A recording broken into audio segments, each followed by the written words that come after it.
எந்த எய்மில் அவர் உள்ள இறங்கி வந்தாரோ அதை அவர் அச்சீவ் பண்றாரு. ஆனா எந்த அளவுல அச்சீவ் பண்றாரு அதை வெயிட் பண்ணி தான் பார்க்கணும். தமிழ்நாட்டுல தேர்தல் போயிட்டு இருக்கு. உங்களுடைய ஒரு பெர்செப்ஷன் என்ன? எந்த கூட்டணி முன்ன இருக்கு, எந்த கூட்டணி பின்ன இருக்கு? விஜய் இதுல நடுவுல எங்க நிக்கிறாரு? குறுக்கால இந்த கௌஷிக் எங்க நிக்கிறாரு? விஜய் ஓட்டை பிரிக்கிறார்ன்றது டவுட் இல்ல.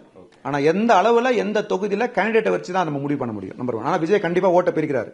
இதுல என்னன்னா எந்த எய்மில் அவர் உள்ள இறங்கி வந்தாரோ அதை அவர் அச்சீவ் பண்றாரு. ஆனா எந்த அளவுல அச்சீவ் பண்றாரு அதை வெயிட் பண்ணி தான் பார்க்கணும். பர்சன்டேஜ் ஆஃப் ஓட் ஸ்பிளிட்டிங் அது ரொம்ப முக்கியம். யாருடைய ஓட்டை ஸ்பிளிட் பண்றாரு அதுவும் முக்கியம். இப்போ ஒரு அதிருப்தி இருக்குது, ஆளுங்கட்சி மேல அதிருப்தி இருக்குது, ஆன்டி இன்குமென்சி. அந்த ஆன்டி இன்குமென்சி ஓட்டு பிரியாம அப்படியே எதிர்கட்சிக்கு வந்தாதான் அந்த கட்சி ஆட்சிக்கு வர முடியும். இவர் அதை தான் ஆக்சுவலா அறுவடை பண்றாரு. அதிகமா அறுவடை பண்றது அதுதான். இது அறுவடை பண்ணும்போது இவங்களுக்கு, அதாவது எதிர்கட்சியா இருக்கவங்களுக்கு ஓட்டு குறையும் போது ஆட்டோமேட்டிக்கா ஆளுங்கட்சிக்கு உதவியாகவும் இருக்கலாம். ஒரு சில இடத்துல ஓட்டோடைய நம்பர்ஸ் ரொம்ப கம்மியாகவும் இருக்கலாம். ஆனா அந்த ஓட்டு நீங்க பாத்தீங்கன்னா பிரிஞ்சு போகும்போது அது ஆளுங்கட்சிக்கு சாதகமாகவும் இருக்கலாம். இப்போதைக்கு என்டிஏ 43%, இவங்க 39%. ரொம்ப பெரிய கேப்ல, ரொம்ப ஒரு மீடியம் கேப்ல தான் இருந்தாங்க. தமிழ்நாடு பொறுத்த வரைக்கும் அப்படியே உங்களுக்கு மேசிவ் இதுல வந்ததே கிடையாது.